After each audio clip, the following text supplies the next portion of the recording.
അങ്ങേയറ്റം ബഹുമാനമുള്ള സത്യവിശ്വാസികളായ സഹോദരന്മാരെ, സഹോദരിമാരെ, ഓണാവധിക്കാലത്ത് പള്ളിയിലേക്ക് വരാൻ അവസരം ലഭിച്ച് അത് ഉപയോഗപ്പെടുത്തിയ പ്രിയപ്പെട്ട വിദ്യാർത്ഥിനികളെ, സത്യവും അസത്യവും തുല്യമല്ല, നന്മയും തിന്മയും തുല്യമല്ല, നരകവും സ്വർഗവും ഒരുപോലെയല്ല. സത്യത്തിൻ്റെ കൂടെ നിന്ന് നന്മയുടെ കൂടെ ജീവിച്ച് ധർമ്മത്തിൻ്റെ മാർഗത്തിൽ അള്ളാഹുവിൻ്റെ സ്വർഗത്തിലെത്താനാണ് മുത്തഖീങ്ങളായ നാം പരിശ്രമിക്കേണ്ടത്. അതിനുള്ള അവസരമായിട്ടാണ് വെള്ളിയാഴ്ചയിലെ ജുമുഅയും നേരത്തെ കാലത്തെ പള്ളിയിൽ വന്ന് ഇഅ്തികാഫിൻ്റെ നിയ്യത്തൊക്കെ വെച്ച് മനസ്സ് ശുദ്ധമാക്കി മനസ്സിലുള്ള വേവലാതിയും പ്രയാസങ്ങളും ഒക്കെ റബ്ബിൻ്റെ മുമ്പിൽ ഏറ്റു പറയാനുള്ള ഈ അവസരത്തെ ഉപയോഗപ്പെടുത്താനുള്ള മനസ്സ് എന്നത് വളരെ പ്രധാനമാണ്.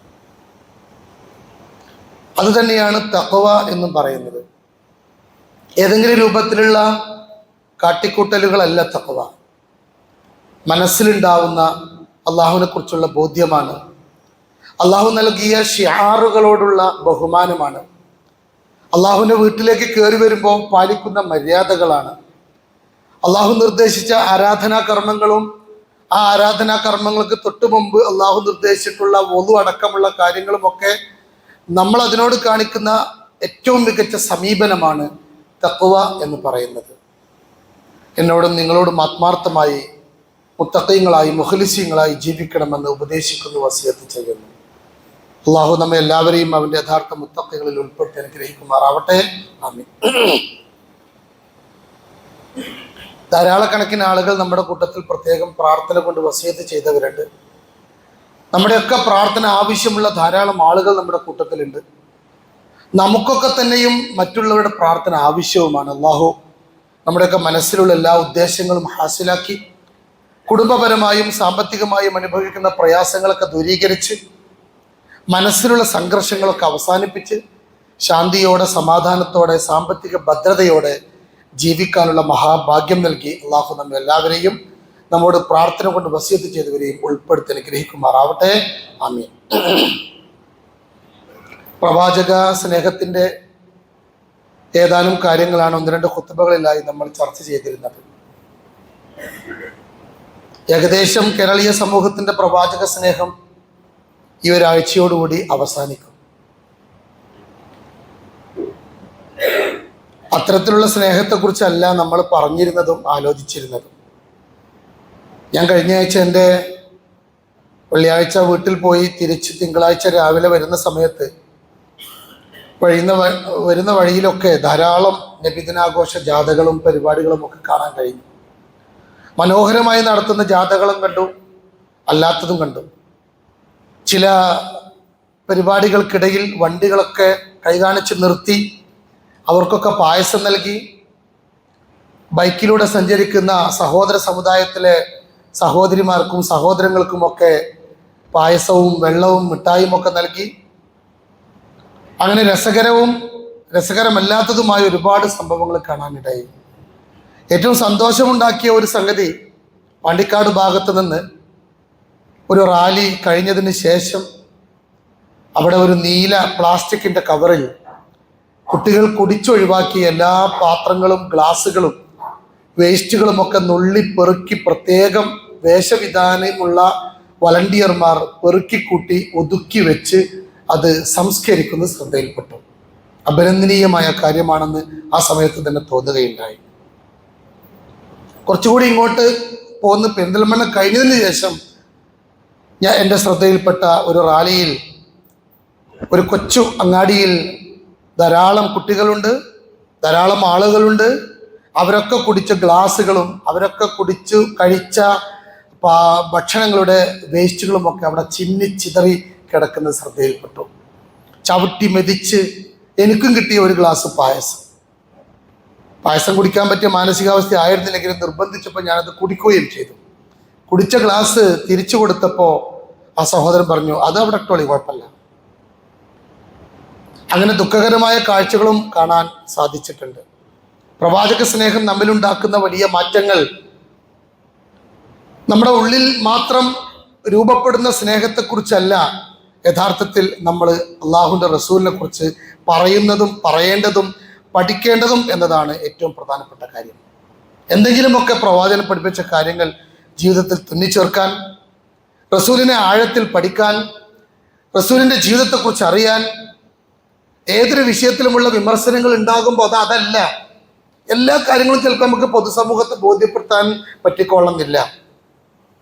ഈ കാലഘട്ടത്തിൽ പ്രവാചകന്റെ അടുക്കൽ വന്ന് ബുറാഖ് എന്ന വാഹനത്തിൽ അള്ളാഹുവിൻ്റെ റസൂൽ ഇശ നമസ്കാരം കഴിഞ്ഞിട്ട് കയറി.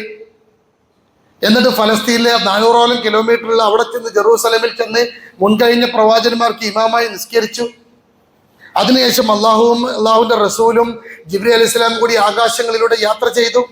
ഇസ്രാ മിഅ്റാജും ഒക്കെ നമുക്ക് ഇന്ന് തർക്കിക്കാൻ വരുന്ന ഒരാളെ നമുക്ക് ബോധ്യപ്പെടുത്താൻ കഴിയില്ല. ലോജിക്ക് വെച്ച് കാര്യങ്ങൾ തീരുമാനിക്കാൻ നമുക്ക് കഴിയില്ല. കാരണം അള്ളാഹുവിൻ്റെ റസൂലാണ്, നമ്മളെപ്പോലത്തെ സാധാരണ മനുഷ്യനല്ല. പ്രവാചകന്റെ ജീവിതത്തിലെ നിലപാടുകളും പ്രവാചകത്തിന്റെ ജീവിതത്തിലെ തീരുമാനങ്ങൾക്കുമൊക്കെ അള്ളാഹുവിൻ്റെ നിർദ്ദേശങ്ങളുടെ പിൻബലമുണ്ട്. അതിൻ്റെ അടിസ്ഥാനത്തിൽ മാത്രമാണ് അതിനെ നമുക്ക് മനസ്സിലാക്കാനും വായിക്കാനും പഠിക്കാനും എല്ലാ മനുഷ്യരെയും തൃപ്തിപ്പെടുത്തുന്ന മറുപടി നമുക്ക് കൊടുക്കാൻ കഴിയും എന്ന് നമ്മൾ വിചാരിക്കരുത്. കാരണം അള്ളാഹുവിൻ്റെ ഒരുപാട് തീരുമാനങ്ങൾ നടപ്പിലാക്കിക്കൊണ്ടാണ് അള്ളാഹുവിൻ്റെ റസൂല് മുന്നോട്ട് പോകുന്നത്. അപ്പൊ ആ റസൂലിനെ ആഴത്തിൽ പഠിക്കാൻ മനുഷ്യരായി നമ്മെ സംബന്ധിച്ചിടത്തോളം നമ്മുടെ ജീവിതത്തിൽ ആവശ്യമായ പഠനങ്ങൾ നടക്കാൻ, ആവശ്യമായ കർമ്മങ്ങൾ ചിട്ടപ്പെടുത്തിയെടുക്കാൻ നമുക്ക് സാധിക്കേണ്ടതാണ്. ആ ചര്യകൾ പിൻപറ്റാൻ നമുക്ക് സാധിക്കേണ്ടതാണ്. കഴിഞ്ഞ നൂറ്റാണ്ടിലെ ബഹുമുഖ പണ്ഡിതനായ സയ്യിദ് അബു ഹസൻ അലി നദ്വി അദ്ദേഹത്തിൻ്റെ പ്രവാചക ചരിത്രത്തിന് സീറത്തുൻ നബവിയിൽ പ്രവാചകന്റെ ബഹുമുഖ വ്യക്തിത്വത്തെക്കുറിച്ച് വരച്ച് കാണിക്കുന്നുണ്ട്. പല ആകൃതിയിലും പല സൗരഭ്യങ്ങളിൽ നിറഞ്ഞു നിൽക്കുന്ന ഒരു പൂന്തോട്ടം പോലെ, വ്യത്യസ്ത നിറമുള്ള, മണമുള്ള, ആസ്വദിക്കാൻ കഴിയുന്ന, ആളുകൾക്ക് ഒരുപോലെ ഉൾക്കൊള്ളാൻ കഴിയുന്ന പൂക്കളെ പോലെയാണ് പ്രവാചകന്റെ ജീവിതം എന്ന് അദ്ദേഹം പറയുന്നുണ്ട്. പ്രവാചകത്വം അവിടെ നിൽക്കട്ടെ, വേറെ ഏതെങ്കിലും അർത്ഥത്തിലുള്ള ചർച്ചകളും അവിടെ അവസാനിപ്പിച്ചുകൊണ്ട് പ്രവാചകൻ എന്ന വ്യക്തിയെക്കുറിച്ച് നമ്മൾ പഠിക്കാൻ സാധിക്കേണ്ടതാണ്. പ്രവാചകൻ എന്ന മനുഷ്യനെ കുറിച്ച് നമുക്ക് പഠിക്കാൻ കഴിയേണ്ടതാണ്. വമാ അർസൽനാക ഇല്ലാ റഹ്മത്തൽ ലിൽ ആലമീൻ. ഈ ലോകത്തുള്ള മുഴുവൻ മനുഷ്യർക്കും പക്ഷികൾക്കും ജീവജാലങ്ങൾക്കും ഒരുപോലെ അനുഗ്രഹമായിട്ട് മാത്രമാണ് അള്ളാഹുവിന്റെ പ്രവാചകരെ അങ്ങേ ഈ ലോകത്തേക്ക് നിയോഗിച്ചിട്ടുള്ളത്, അയച്ചിട്ടുള്ളത് എന്ന് അള്ളാഹു പറയുകയാണ്. അങ്ങനെ സർവ്വ മനുഷ്യർക്കും അനുഗ്രഹമായൊരു പ്രവാചകൻ. ഡോക്ടർ അലി ഹസൻ നദ്വി എന്തുകൊണ്ടാണ് പ്രവാചകന് റഹ്മത്തുൽ ലിൽ ആലമീൻ എന്ന് പറഞ്ഞത്? മറ്റൊരു പ്രവാചകനെയും അങ്ങനെ പറയാതെ നമ്മുടെ പ്രവാചകൻ മുഹമ്മദ് റസൂലുള്ളാഹി സ്വല്ലല്ലാഹു അലൈഹി വസല്ലമയെ അങ്ങനെ പറയാനുള്ള കാരണം എന്ത് എന്ന് അദ്ദേഹം നിരീക്ഷിക്കുന്നുണ്ട്. അതിലൊന്നാമത് അദ്ദേഹം രേഖപ്പെടുത്തുന്നത് അഖീദത്തു തൗഹീദിൽ വാളിഹ എന്നാണ്. കറകളഞ്ഞ തൗഹീദിന്റെ, അള്ളാഹ്ക്ക് വിട്ടുകൊടുക്കേണ്ടത് അള്ളാഹ്ക്ക് തന്നെ വിട്ടുകൊടുത്തിരിക്കുകയാണ്. അള്ളാഹുവിന്റെ അപ്പുറത്തേക്ക് ഏതെങ്കിലും അർത്ഥത്തിൽ തന്നെ ഉയർത്തുമോ എന്നതുകൊണ്ടാണ് സദസ്സിലേക്ക് കയറി വന്നപ്പോ എണീറ്റ് നിൽക്കരുതെന്ന് പറഞ്ഞത്. അതിന്റെ അപ്പുറത്തേക്ക് എന്നെ എൻ്റെ അനുയായികൾ പൊക്കിക്കൊണ്ടുവരുമോ എന്നതുകൊണ്ടായിരിക്കാം മറ്റൊരു രാജ്യത്ത് ചെന്നപ്പോൾ അവിടെയുള്ള ആള് കയ്യിൽ ചുംബിച്ചപ്പോൾ അതിനെ നിരുത്സാഹപ്പെടുത്തിയത്. അതുകൊണ്ടായിരിക്കും പ്രവാചകൻ തന്റെ അവസാന കാലഘട്ടം വരെ റബീഉൽ അവ്വൽ 12-നെ കുറിച്ച് ഒരു ഓർമ്മപ്പെടുത്തൽ പോലും നടത്താതിരുന്നത്. തന്റെ ജന്മദിനമാണ്, നിങ്ങൾ അത് ഓർത്തില്ലേ എന്ന് സ്വഹാബത്തിനെ ഓർമ്മപ്പെടുത്താതിരുന്നത്. അപ്പൊ ആ രീതിയിൽ അള്ളാഹുവിന്റെ റസൂലുള്ളാഹി സ്വല്ലല്ലാഹു അലൈഹി വസല്ലം തൗഹീദിന് വലിയ പ്രാധാന്യം കൊടുത്തു. അതല്ലാത്ത ഒരു നടപടിക്രമങ്ങൾ പോലും അംഗീകരിച്ചില്ല, അതല്ലാത്തൊരു ചിന്തകൾ പോലും പ്രോത്സാഹനം നൽകിയില്ല. ആ ഒരു തൗഹീദിന്റെ പ്രഖ്യാപനവും അതിന്റെ ജീവിതത്തിന്റെ സാക്ഷ്യപത്രവുമാണ് മുഹമ്മദ് റസൂലിന്റെ ജീവിതം എന്നതുകൊണ്ടാണ് അദ്ദേഹത്തെ റഹ്മത്തുൽ ലിൽ ആലമീൻ എന്ന് ഉദ്ധരിച്ചത് എന്ന് അദ്ദേഹം നിരീക്ഷിക്കുന്നുണ്ട്. രണ്ടാമത് മബ്ദഉ വാഹിദത്തുൽ ഇൻസാനിയ വ മുവാസാത്തുൽ ബശരിയ, മനുഷ്യനോട് കാണിച്ച അദ്ദേഹത്തിന്റെ സമത്വമാണ്. ഏത് മനുഷ്യനോടും അത് മുസ്ലിം ആവട്ടെ, മുസ്ലിം അല്ലാത്തവനാവട്ടെ, നേരത്തെ ബന്ധമുള്ളവനാവട്ടെ, ഇപ്പൊ തുടക്കത്തിൽ മാത്രം പരിചയപ്പെട്ടവനാവട്ടെ, എല്ലാ മനുഷ്യനോടും ഒരുപോലെ പെരുമാറാൻ അദ്ദേഹം കാണിച്ച മഹാമനസ്കതയാണ് അദ്ദേഹത്തെ റഹ്മത്തുൽ ലിൽ ആലമീനാക്കിയത് എന്ന് പറയുന്നുണ്ട്. വിടവാങ്ങൽ പ്രസംഗത്തിൽ എന്തൊക്കെ പറയാൻ പറ്റും, എന്തൊക്കെ സെന്റിമെന്റ്സുകൾ അവതരിപ്പിക്കാം, എന്തൊക്കെ അനുഭവങ്ങൾ പറയാം.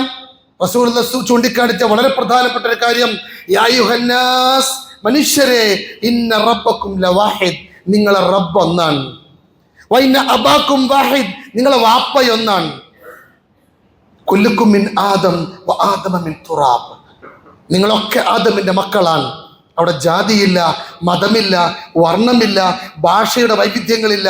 അതൊന്നും മനുഷ്യന്റെ ബന്ധങ്ങൾക്ക്, മനുഷ്യന്റെ കൂട്ടായ്മകൾക്ക്, മനുഷ്യന്റെ കൂടിച്ചേരലുകൾക്ക്, മനുഷ്യന്റെ മുന്നോട്ടുള്ള യാത്രകൾക്ക് തടസ്സമല്ല. നിങ്ങൾ ഒന്നാണ് എന്ന ഉറക്കെയുള്ള പ്രഖ്യാപനമാണ് അദ്ദേഹത്തെ റഹ്മത്തുൽ ആലമീനാക്കിയത് എന്നതാണ്.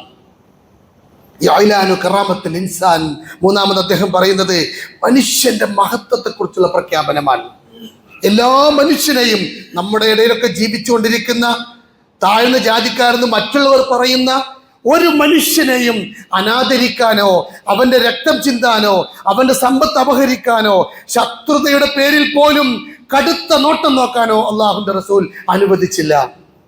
ഒരു ജീവിയെയും ഉപദ്രവിക്കാൻ ആവശ്യപ്പെട്ടില്ല. അതിക്രമകാരിയായ പാമ്പിനെ കൊല്ലേണ്ടി വന്നാൽ കൊല്ലണമെന്ന് പഠിപ്പിച്ച പ്രവാചകൻ കൊല്ലുന്നതിന് മുമ്പ് 3 തവണ രക്ഷപ്പെടാൻ അവസരം നൽകണമെന്ന് പഠിപ്പിച്ചു എന്നതാണ്. അറുക്കുന്ന ജീവിയെ അറുക്കുമ്പോ മൂർച്ചയുള്ള കത്തി കൊണ്ട് അറുക്കണമെന്നത് ക്രൂരതയല്ല, തീവ്രതയല്ല, തീവ്രവാദമല്ല, മറിച്ച് ആ ജീവിയോട് കാണിക്കുന്ന കാരുണ്യമായി അല്ലാഹുവിന്റെ റസൂൽ പരിചയപ്പെടുത്തുകയാണ്. നാലാമത് അദ്ദേഹം റഹ്മത്തുൽ ആലമീൻ എന്ന് പറഞ്ഞത് തഅയ്യിനുൽ അഹ്ദാഫ് വൽ ഗായാത്ത്, ലക്ഷ്യം നിർണയിച്ചുള്ള എന്തെങ്കിലുമൊക്കെ കാട്ടിക്കൂട്ടല്ല, എന്തെങ്കിലുമൊക്കെ ചെയ്യല്ല. തൻ്റെ കുട്ടികളെ നോക്കിയപ്പോ, തൻ്റെ കുടുംബക്കാരെ ശ്രദ്ധിച്ചപ്പോ, തൻ്റെ ഭാര്യമാരെ ശ്രദ്ധിച്ചപ്പോ, തൻ്റെ സ്വഹാബത്തിനെ കൂടെ കൂട്ടിയപ്പോ, ശത്രുക്കളോട് ചിലപ്പോൾ കടുത്ത നിലപാട് സ്വീകരിച്ചാൽ പോലും അള്ളാഹുവിന്റെ പ്രവാചകൻ തൻ്റെ ലക്ഷ്യം നിർണയിച്ച് മുന്നോട്ട് പോയി. എന്തിനാ അവിടെ വന്ന്, എന്തിനാ ജീവിക്കണേ, എന്തിനാ മുന്നോട്ട് പോണത്, ഇനി എങ്ങോട്ടാ പോവേണ്ടത്, എവിടെയാ കിടക്കേണ്ടത്, എങ്ങനെയാ ജീവിക്കേണ്ടത്, എങ്ങനെയാണ് ജീവിതത്തിന് ശേഷം ജീവിതത്തെ, പിന്നത്തെ ജീവിതത്തെ കുറിച്ചുള്ള ആലോചന എന്താണ്, ഒടുവിൽ എവിടെയാണ് എത്തേണ്ടത്, ആരുടെ തൃപ്തിയാണ് നേടേണ്ടതെന്ന കൃത്യമായ ലക്ഷ്യങ്ങൾ നിർണയിച്ചുള്ള വ്യക്തതയായിരുന്നു പ്രവാചകന്റെ ജീവിതത്തിന് നമുക്ക് കാണാൻ കഴിയുന്നത്. മഹാറബത്തുൽ ഇലിയാസ് വതശാഉം വബഅസൽ അമൽ വറജാ, അഞ്ചാമത്തെ കാര്യം നിരാശയോടുള്ള പോരാട്ടം. സങ്കടപ്പെട്ട് പിന്മാറിയില്ല, അല്ലെങ്കിൽ കൂടെ പ്രവർത്തിക്കുന്ന ആളുടെ സ്വഭാവ ദൂഷ്യം കൊണ്ട് ആദർശത്തിൽ നിന്ന് മാറിപ്പോയില്ല. ഇല്ല, ഞാനിപ്പോ ആ സംഘടനയിലൊന്നുമില്ല, എന്താ ഐറ്റങ്ങൾ ശരിയല്ല, ഞാനോ അല്ല ഞാനിപ്പോ അങ്ങനെ പോകലില്ല, ഞാൻ ആ പരിപാടിയിലൊന്നും പങ്കെടുക്കില്ല, അല്ലെ പണ്ട് നല്ല സജീവ പ്രവർത്തകനായിരുന്നല്ലോ. ഏത് സംഘടന ആയിക്കോട്ടെ, ജമാഅത്ത് ആയിക്കോട്ടെ, മുജാഹിദ് ആയിക്കോട്ടെ, സുന്നി ആയിക്കോട്ടെ, അല്ലെങ്കിൽ വേറെ ഏതെങ്കിലും ഒരു ടീം ആയിക്കോട്ടെ, എന്തെങ്കിലും ഒരു ആദർശമുള്ളത് കൊണ്ടോ, എന്തെങ്കിലും ഒരു കരുത്തുണ്ടാവണമെന്ന് ആഗ്രഹിച്ചത് കൊണ്ടോ, ഏതെങ്കിലും അർത്ഥത്തിൽ ഇവിടെ സ്ഥാപിക്കപ്പെടാൻ ഒരു ദൗത്യമുള്ളത് കൊണ്ടോ ആവുമല്ലോ കൂടെ പ്രവർത്തിച്ചിട്ടുണ്ടാവുക. ഇപ്പൊ അതിലൊന്നുമില്ല. എന്താ കാരണം? ഒന്നുമില്ല, അവര് ശരിയല്ല, ഞാൻ ശരിയാവണ്ടേ, ഞാൻ ശരിയാവണ്ടേ. ആളുകളെ പെരുമാറ്റ ദൂഷ്യം കൊണ്ടോ വേറെ ഏതെങ്കിലും തെറ്റായ വഴി കൊണ്ടോ യഥാർത്ഥ വഴി തെരഞ്ഞെടുത്തുകൊണ്ട് ദൗത്യത്തിൽ നിന്ന് പിന്മാറാൻ നമുക്ക് അനുവാദമില്ല. നിരാശയുടെ പേരിൽ, പ്രയാസത്തിന്റെ പേരിൽ, പ്രതീക്ഷയില്ലാത്തതിന്റെ പേരിൽ അത് അല്ലാഹുവിന്റെ റസൂലിന്റെ ജീവിതത്തിൽ കാണാൻ കഴിയില്ല. ഓരോ സമയം നിരാശയുണ്ടാകുമ്പോഴും ബദറിൽ വിജയിക്കുന്ന വിജയിക്കും, ഉഹദിൽ പരാജയപ്പെടുന്ന പരാജയപ്പെട്ടവനും നമുക്ക് കാണാൻ കഴിയുന്നത് ഒരേ കാഴ്ചപ്പാടാണ്. അള്ളാഹുവിനെ വിട്ടില്ല, അള്ളാഹുവിന്റെ സന്ദേശങ്ങൾ കൈവിട്ടില്ല. ആറാമത്തെ മുഖ്യമായ ഒരു കാര്യം, അതാണ് നിന്റെ ഖുത്ബയുടെ ഒരു കണ്ടന്റ് എന്ന് പറയുന്നത്, അൽ ജംഉ ബൈന ദീനി വദുനിയ, ദുന്യാവിന്റെയും ദീനിന്റെയും ഇടയിലുള്ള സമന്വയം, ദീനും ദുന്യാവും ഒന്നിപ്പിച്ച് കൊണ്ടുപോയി എന്നതാണ്. നമ്മളൊക്കെ വായിച്ചിട്ടുള്ള അല്ലെങ്കിൽ വായിക്കണമെന്ന് പൊതുവെ നിർദ്ദേശിച്ചിട്ടുള്ള പ്രധാനപ്പെട്ട ഒരു ബുക്കുണ്ട്, ജോൺ അടയാറിന്റെ ദി 100 എന്നാണ് അതിന്റെ പേര്. അതിൽ ഒന്നാമത്തെ വ്യക്തി, ലോകത്തെ സ്വാധീനിച്ച, ലോക കരുത്തരിൽപ്പെട്ട ഏറ്റവും മനോഹരമായ വ്യക്തികളെ, അതിൽ പല വ്യക്തികളുണ്ട് എങ്കിലും ഒന്നാമത് രേഖപ്പെടുത്തിയിട്ടുള്ളത് മുഹമ്മദ് റസൂലുള്ളാഹിയാണ്. ഞാൻ അത് വലിയ സംഭവമായിട്ട് പറയല്ല. ആ 100 വ്യക്തികളിൽ മുഹമ്മദ് റസൂലുള്ളാഹിനെ എന്തുകൊണ്ടാണ് ജോൺ അടയാർ ഒന്നാമത് വ്യക്തിയാക്കിയത് എന്ന ചോദ്യത്തിന് അദ്ദേഹത്തിന്റെ മറുപടി എന്താ അറിയോ? അൽ ജംഉ ബൈന ദീനി വദ്ദുനിയ, ഈ ലോക ജീവിതവും പരലോക ജീവിതവും, ദീനും ദുന്യാവും, മതവും രാഷ്ട്രീയവും, ഇതെല്ലാം ഒന്നിപ്പിച്ച് സമന്വയിപ്പിച്ച് ഒന്നിച്ച് കൊണ്ടുപോകാൻ അല്ലാഹുവിന്റെ റസൂലിന് സാധിച്ചു എന്നതാണ്. മക്കയിലിരിക്കുമ്പോൾ പ്രയാസങ്ങൾ സഹിക്കുമ്പോഴും മദീന രാജ്യത്തെക്കുറിച്ചുള്ള സ്വപ്നം കണ്ടു പ്രവാചകൻ. അല്ലെങ്കിൽ നബിക്ക് നല്ല സുഖമായിരുന്നു, അവിടെ പള്ളിയിൽ കുത്തിരുന്നാൽ മതി, ഭക്ഷണമൊക്കെ അവിടെ എത്തും, സ്വഹാബത്തൊക്കെ ശ്രദ്ധിക്കും. ഒരു പണി എടുക്കണ്ട, നിസ്കരിച്ച് നോമ്പെടുത്ത് തസ്ബീഹ് ചൊല്ലി ദിക്ർ ചൊല്ലി തസ്ബീഹ്മാൻ അങ്ങനെ മറിച്ച് ടിക് ടിക് എന്നുള്ള യന്ത്രവുമായി നബിക്ക് അവിടെ ഇരുന്നാൽ മതി. ഒരു പ്രയാസം ലഭിക്കില്ല, ആരും നബിനെ ഉപദ്രവിക്കൂല, ആരും നബിക്ക് തടസ്സമല്ല. ഇഷ്ടംപോലെ അനുയായികളെയും കിട്ടും, നല്ല സുഖമുള്ള ജീവിതമാണ്. പക്ഷെ അങ്ങനെയല്ല അള്ളാഹു റസൂൽ ജീവിച്ചത്. നമ്മൾ നബിയെ തിരയുമ്പോൾ, നബിയെ അന്വേഷിക്കുമ്പോൾ പള്ളിയിൽ മാത്രമുള്ള പ്രവാചനം നമുക്ക് കാണാൻ കഴിയുന്നില്ല. നമ്മളെ ആരോ പറ്റിച്ചതാണ്. മതം വേറെ, രാഷ്ട്രീയം വേറെ, ദീന് വേറെ, ദുനിയാവ് വേറെ, അത് നീക്ക് കൂട്ടണ്ട. പള്ളി വേറെ, പുറത്തുള്ള സമൂഹത്തിന്റെ ഇടപാടുകൾ വേറെ, കച്ചവടം വേറെ, ഇത് വേറെ, നിസ്കാരം വേറെ, ഇതൊക്കെ വേറെയാക്കി നമ്മളെ ആരോ അങ്ങനെ തെറ്റിദ്ധരിപ്പിച്ചു. പക്ഷെ അദ്ദേഹത്തെ മൈക്കിൾ ഹാർട്ട് പോലും തിരിച്ചറിഞ്ഞ ആ സത്യം മുസ്ലിം സമുദായത്തിന് ഇപ്പോഴും മനസ്സിലായിട്ടില്ല. ആത്മീയ, ഭൗതിക, മതരാഷ്ട്രീയ സമന്വയത്തിന്റെ ഒരു ശേഖരമാണ്, അതിൻ്റെ ഒരു കൂട്ടമാണ് അള്ളാഹുവിന്റെ പ്രവാചകന്റെ ജീവിതം എന്ന് നമുക്ക് കാണാൻ പറ്റും. നമ്മളതെല്ലാം കൂടി ഒന്നിച്ചു പറഞ്ഞാൽ പിന്നെ അവൻ മതരാഷ്ട്രവാദിയായി മാറി, അല്ലെങ്കിൽ അവൻ തീവ്രവാദിയായി, ഭീകരവാദിയായിട്ട് മാറി. എങ്ങനെയാ പ്രാർത്ഥിക്കാൻ പറഞ്ഞ റസൂലുള്ളാഹി? റബ്ബനാ ആതിനാ ഫിദ്ദുനിയാ ഹസന എന്ന് മാത്രം പറഞ്ഞ് അവസാനിപ്പിക്കുന്നവനെ വമാ ലഹു ഫിൽ ആഖിറതി മിൻ ഖലാഖ്, ഒന്നുണ്ടാവില്ല പരലോകത്ത്. പടച്ചവനെ ദുനിയാവിന് നന്മ ചെയ്യണം, ഇവിടെ കിട്ടണം എന്ന് ആഗ്രഹിച്ചവന് ഇവിടെ കിട്ടിയെന്ന് വരും, പക്ഷെ അവിടെ ഒന്നും ഉണ്ടാവില്ല. വിശ്വാസികൾ എങ്ങനെ പ്രാർത്ഥിക്കണം? റബ്ബനാ ആതിനാ ഫിദ്ദുനിയാ ഹസന, പടച്ചവനെ ദുനിയാവിൽ ഞങ്ങൾക്ക് ഹസനത്ത് തരണം, കുടുംബത്തിൽ ബർക്കത്ത് ചെയ്യണം, കച്ചവടത്തിൽ ബർക്കത്ത് ചെയ്യണം, കാര്യങ്ങളൊക്കെ ഹൈറാക്കണം, ജീവിതം നന്നാക്കണം. വഫിൽ ആഖിറതി ഹസന, അങ്ങനെ നന്നാക്കിയിട്ട് പരലോകം കൂടി നന്നാക്കണം. പടച്ചവനെ പരലോകത്തോട് എനിക്ക് ഹസനത്ത് നൽകണം. വഖിനാ അദാബന്നാർ എന്ന് പ്രാർത്ഥിക്കണം വിശ്വാസി എന്ന് അല്ലാഹുവിന്റെ റസൂല് നമ്മെ ഓർമ്മപ്പെടുത്തുകയാണ്. വിശുദ്ധ ഖുർആൻ ഉദ്ധരിച്ച പ്രാർത്ഥനയാണത്. അകത്തും പുറത്തും, മതവും രാജ്യവും രാഷ്ട്രീയവും, കച്ചവടവും പള്ളിയും നമസ്കാരവും, കുടുംബജീവിതവും രാഷ്ട്രീയ ജീവിതവും ധാർമ്മിക ജീവിതവും ഒരേ ലെവലിൽ കൊണ്ടുപോവാൻ, ഒരുപോലെ കൊണ്ടുപോവാൻ. എല്ലാം ഒരുപോലെ എന്ന് പറഞ്ഞാൽ അവിടെയൊക്കെ നമ്മൾ പാലിക്കേണ്ട മര്യാദകൾ, നമ്മൾ പാലിക്കേണ്ട ചിട്ടകൾ, അത് കൃത്യമായി പാലിക്കാൻ ശ്രദ്ധിക്കും. നബിയുടെ ജീവിതം അതാണ്. പള്ളിയിൽ മാത്രമേ നമ്മൾ നബിനെ കണ്ടിട്ടില്ല. നബി തന്നെ പറഞ്ഞൊരു പ്രയോഗമുണ്ട്, നിങ്ങൾ നിങ്ങളെ മലയാളിമാരുടെ തരേണ്ടട്ടോ, ഞാൻ ദുർബലരുടെ കൂടെയായിരിക്കും, ഞാൻ പൊതുസമൂഹത്തിലായിരിക്കും. അപ്പൊ ദിക്റുകൾ ഉരുവിട്ട അതേ നാവ് കൊണ്ട് തന്നെ മനുഷ്യന്റെ പ്രശ്നങ്ങളെക്കുറിച്ചും മനുഷ്യന്റെ പ്രയാസങ്ങളെക്കുറിച്ചും അവകാശ നിഷേധങ്ങളെക്കുറിച്ചും അള്ളാഹുവിന്റെ പ്രവാചകൻ നിരന്തരം ഉരുവിട്ടുകൊണ്ടിരുന്നത് തമ്മിൽ ബന്ധപ്പെടുത്തി. ഇത് കുട്ടിക്കാലം മുതൽ തന്നെ ഉണ്ട്. ഞാൻ കഴിഞ്ഞ ആഴ്ച ഖുത്ബയിൽ പ്രവാചക ജീവിതത്തിന്റെ ചെറിയൊരു ചിത്രം പറഞ്ഞു. 1-2 ആളുകൾ എന്നോട് പറഞ്ഞു, അങ്ങനെ പറഞ്ഞ് നന്നായി. നബിയുടെ ജനനം മുതൽ നബിന്റെ വഫാത്ത് വരെയുള്ള കാര്യങ്ങൾ പല ആൾക്കാർക്കും അറിയില്ല. നബി ചെറുപ്പത്തിൽ ഒരു യുദ്ധത്തിൽ പങ്കെടുത്തു എന്നുള്ളത് ഇതുവരെ അറിയാത്ത ആളുകളുണ്ട്. കുട്ടിക്കാലം മുതൽ തന്നെ നബിന്റെ ജീവിതം ഒരു പൂമത്തയിലുള്ള ജീവിതമായിരുന്നില്ല. അനാഥനായിട്ടുള്ള നബി ജനിച്ചത്. കഅബാലയം പുതുക്കി പണിയുന്നത് 12-ാമത്തെ വയസ്സിലാണ്. ആ സമയത്ത് മറ്റു ആളുകളൊക്കെ കട്ടയേറ്റുന്നത് പോലെ മുഹമ്മദ് റസൂലുള്ളാഹി എന്ന കൊച്ചുകുട്ടിയും കട്ടയേറ്റി തലവേദനിച്ചപ്പോ മുതിർന്ന ആരോ പറഞ്ഞത്രേ, മോനെ തുണി അഴിച്ചിട്ട് തെരുകിയാക്കിയിട്ട് തലയിൽ വെച്ചോ. ആദ്യം ഒന്നും മടിച്ചു, പിന്നെ വല്ലാതെ തലവേദനയായപ്പോൾ എന്ത് ചെയ്തു, തുണി അഴിച്ചിട്ട് തലയിൽ വെച്ചതും കുട്ടി മോഹാലസ്യപ്പെട്ട് ബോധം കെട്ടു വീണു. കുട്ടിയുടെ ഞാനൊരു നഗ്നനാകുമോ, അല്ലെങ്കിൽ എൻ്റെ ഔറത്ത് ആളുകൾ കാണുമോ എന്ന ബേജാറിലാണ് ബോധം കെട്ടു വീണത്. വിഷയം അതല്ല. ആ സമയത്ത് തന്നെ ആ കുട്ടി നടത്തിയ സാമൂഹികമായ ഇടപെടലുകൾ അത് വളരെ ശ്രദ്ധേയമാണ്.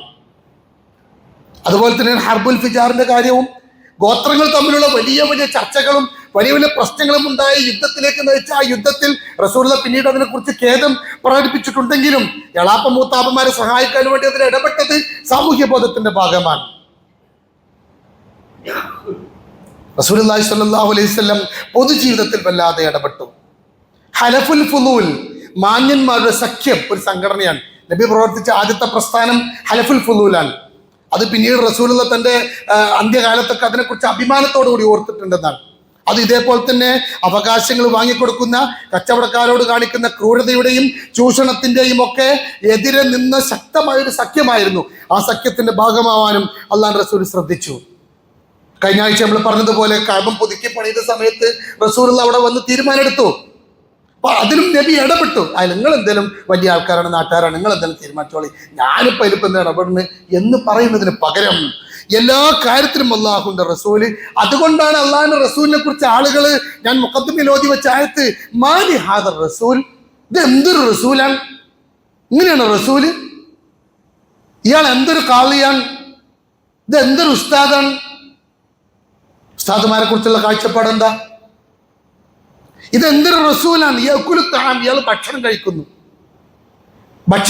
റസൂലോ. അസ്വാക്ക്, അങ്ങാടി കൂടെ നടക്കുന്നു. ചന്തയിലൂടെ നടക്കുന്നു പോകുന്ന സമയത്ത് ഒരാളിങ്ങനെ ആശങ്കപ്പെട്ട് കൂട്ടിയിട്ട പിന്നെ ഗോതമ്പിന്റെ ഇത് കണ്ടപ്പോൾ നബിക്കൊരു സംശയം. നബി അതിങ്ങനെ കൈയിട്ടപ്പോൾ താഴത്തേക്ക് കൈയെത്തിയപ്പോൾ നനഞ്ഞു. ഉമിയോച്ചിതെന്താ അങ്ങനെ?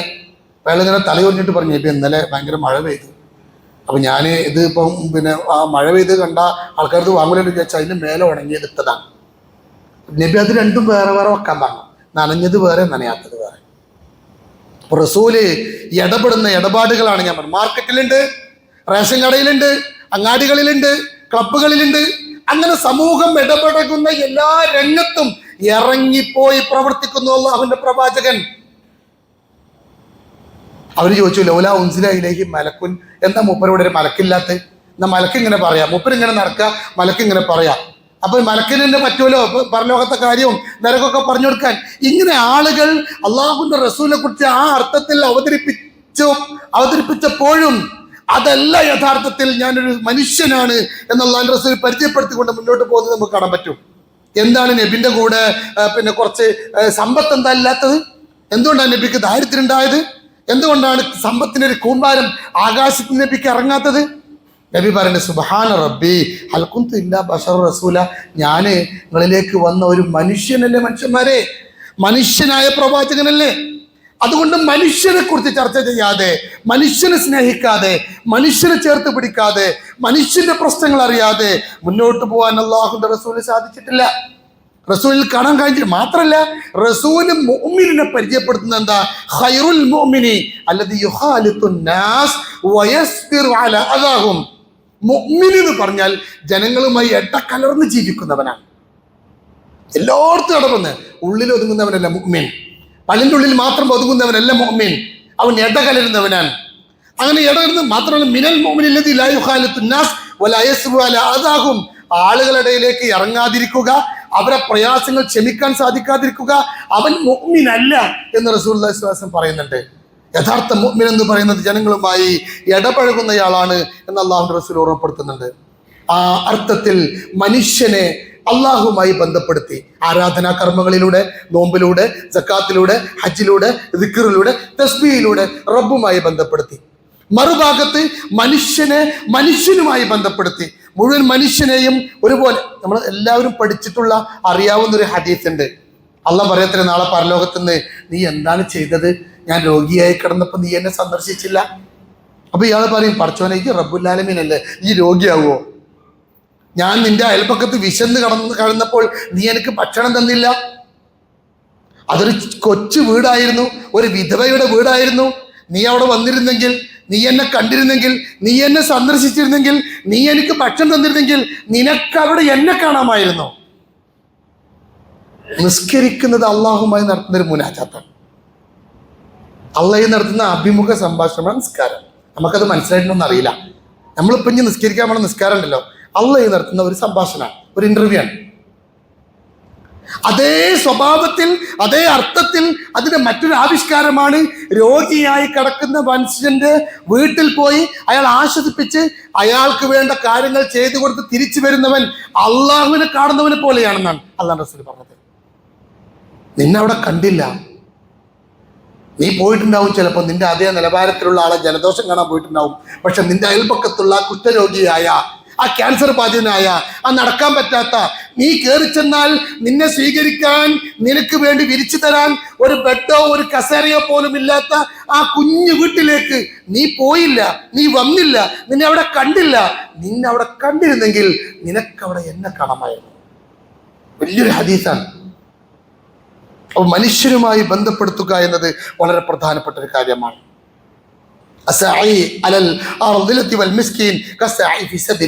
വിധവയുടെ, അനാഥയുടെ, കഷ്ടപ്പെടുന്നവന്റെ കൂടെ നിൽക്കുന്നവൻ അള്ളാഹുവിന്റെ മാർഗത്തിൽ യുദ്ധം ചെയ്യുന്നവൻ പോലെയാണ്. യതീമിനെ സംരക്ഷിക്കുന്നവൻ ഞാനും അവനും സ്വർഗത്തിൽ ഇതുപോലെയാണ്. യതീം ഖാനകൾ ഇപ്പോൾ യതീം ഖാനകളായി മാറുന്ന, യതീമിനെ വഞ്ചിക്കുന്ന ഒരു കാലത്താണ് നമ്മൾ ജീവിക്കുന്നത്. ഈമാനാണല്ലോ ആത്മീയതയുടെ വിത്ത് എന്ന് പറയുന്നത്. ആത്മീയതയുടെ വിത്ത് ഈമാനാണ്. ആ ഈമാൻ നബി അങ്ങനെ പരിചയപ്പെടുത്തി, അല്ല ഈമാൻ 70-ലധികം ശാഖകളുണ്ട് ഈമാനിന്. നമുക്കൊക്കെ അറിയാം, കുട്ടികൾക്കൊക്കെ അറിയുന്ന ഹദീസാണ്. ഏറ്റവും ശ്രേഷ്ഠം ഖൗലു ലാ ഇലാഹ ഇല്ലല്ലാഹ്, ആദർശവാക്യമാണ്. അതിന്റെ അവസാനം 70-ാമത്തതായി പരിചയപ്പെടുന്നത് എന്തറിയോ? വഴിയിൽ നിന്ന് ഉപദ്രവം നീക്കാം. നിസ്കരിക്കാൻ വേണ്ടി വരുന്ന വെപ്രാളത്ത് ജമാഅത്ത് കിട്ടാൻ വേണ്ടിയിട്ട് റോഡിന്റെ നടുവിൽ അല്ലെങ്കിൽ പള്ളിക്ക് വരുന്ന വഴിയുടെ നടുവിൽ ബൈക്ക് നിർത്തി പോന്നാൽ അതവന്റെ ഈമാനിന്റെ പ്രശ്നമാണെന്നാണ് റസൂൽ പറയുന്നത്. നമ്മുടെ വണ്ടി കാരണം റോഡ് ബ്ലോക്ക് ആവുന്നു, നമ്മുടെ എന്തെങ്കിലും വേറെ ഏതെങ്കിലും അർത്ഥത്തിൽ ആളുകൾക്ക് പ്രയാസം ഉണ്ടാവുന്നു, ആളുകൾക്ക് പ്രശ്നങ്ങൾ ഉണ്ടാവുന്നു, ആളുകൾക്ക് ബുദ്ധിമുട്ടുണ്ടാവുന്നു എന്നത് ഒരു മനുഷ്യന്റെ ഈമാനിനെ ബാധിക്കുന്ന പ്രശ്നമായിട്ടാണ് നമ്മൾ മനസ്സിലാക്കേണ്ടത്. നമ്മുടെ അയൽപക്കത്തെ വീടിന്റെ മതിലിന്റെ അപ്പുറത്തുകൂടെ നമ്മൾ മാലിന്യം എറിഞ്ഞാൽ, അല്ലെങ്കിൽ അവനെ കുറിച്ചില്ലാത്ത കാര്യങ്ങൾ പറഞ്ഞ് പ്രചരിപ്പിച്ചാൽ, അല്ല അവനെ കുറിച്ച് തെറ്റായ വാർത്തകൾ മറ്റുള്ളവരോട് സംസാരിച്ചാൽ 5 വക്ത് നിസ്കരിക്കുന്നയാളാണ്, പക്ഷെ അത് ഈമാനായി മാറുകയില്ല. ഈമാനും അമ്നും തമ്മിലുള്ള ഏറ്റവും പ്രധാനപ്പെട്ട ബന്ധം അതാണ്. അങ്ങനെയൊന്നും ജീവിച്ചില്ല റസൂല്. നിസ്കരിച്ചതുപോലെ, നോമ്പെടുത്തതുപോലെ, മറ്റു കർമ്മങ്ങളൊക്കെ ചെയ്തതുപോലെ പാവങ്ങൾക്ക് വേണ്ടി ശബ്ദിച്ചു, പാവങ്ങളെ പരിഗണിച്ചു. ഏറ്റവും വലിയ അജ്വതായി റസൂലുള്ള, ഏറ്റവും വലിയ ധർമ്മിഷ്ഠനായി അള്ളാഹു റസൂല്.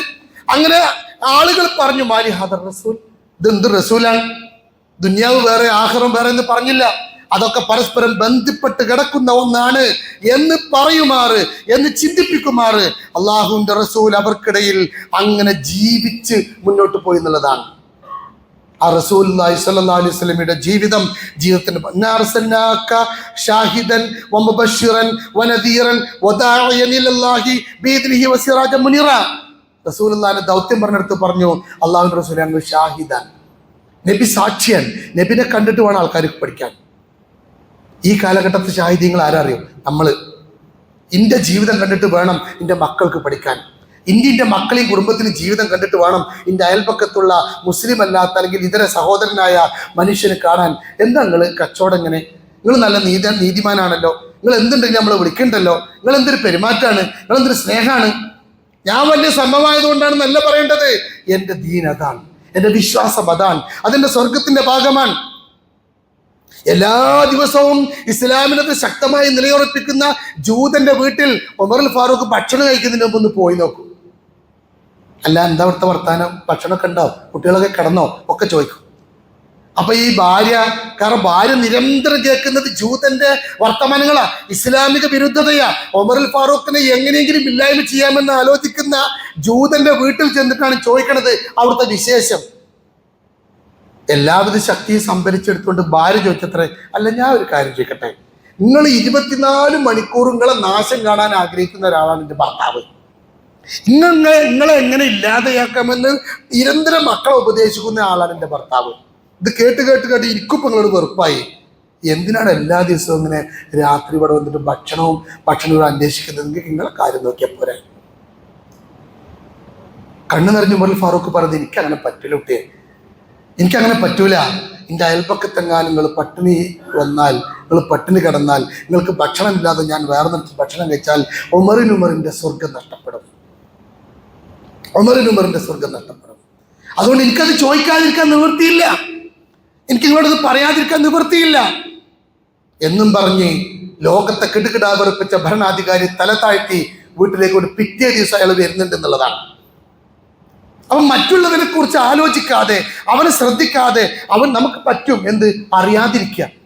നമ്മളാരും സന്ദർശിക്കൂല, അങ്ങോട്ട് പോകണ്ട. ഞാൻ ഈ അടുത്ത കാലത്ത് എൻ്റെ ഏറ്റവും പ്രിയപ്പെട്ട ഒരു സഹോദരൻ, അദ്ദേഹമായി യാത്ര പോകുന്ന സമയത്ത് ഞാൻ പറഞ്ഞു, അങ്ങോട്ട് ഞാനില്ല.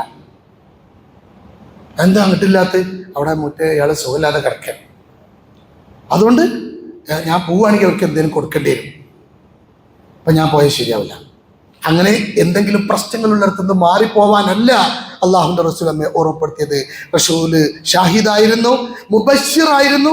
ആളുകൾക്ക് ഭയങ്കര സന്തോഷമാണ് നബിനെ കാണുമ്പോൾ. നമ്മളെ കാണുമ്പോൾ ആൾക്കാർക്ക് എന്താ? മുബശ്ശിറാണ് റസൂല്, നദീറാണ്. ചിലപ്പോൾ തെറ്റ് ചെയ്യുന്ന ആളുകളെ അവർക്ക് നബിനെ കാണുമ്പോൾ അവർക്ക് പേടിയാണ്. പ്രവാചകൻ പറയുന്ന സന്ദേശങ്ങളെ കുറിച്ചുള്ള ഓർമ്മയാണ്. ദഅവത്ത് നടത്തുന്നവന് മുസ്ലിം അല്ലാത്തൊരു മനുഷ്യനോട് ഇസ്ലാമിന്റെ സ്വഭാവത്തിലൂടെ, ഇടപാടുകളിലൂടെ, സമീപനങ്ങളിലൂടെ പകർന്നു കൊടുക്കാൻ സാധിക്കുന്നവനാവണം ഒരു മുസ്ലിം, ഒരു പ്രവാചക സ്നേഹി. സിറാജൻ മുനീറ, ഒരു വിളക്കാണ്, ഒരു ആശ്വാസമാണ്.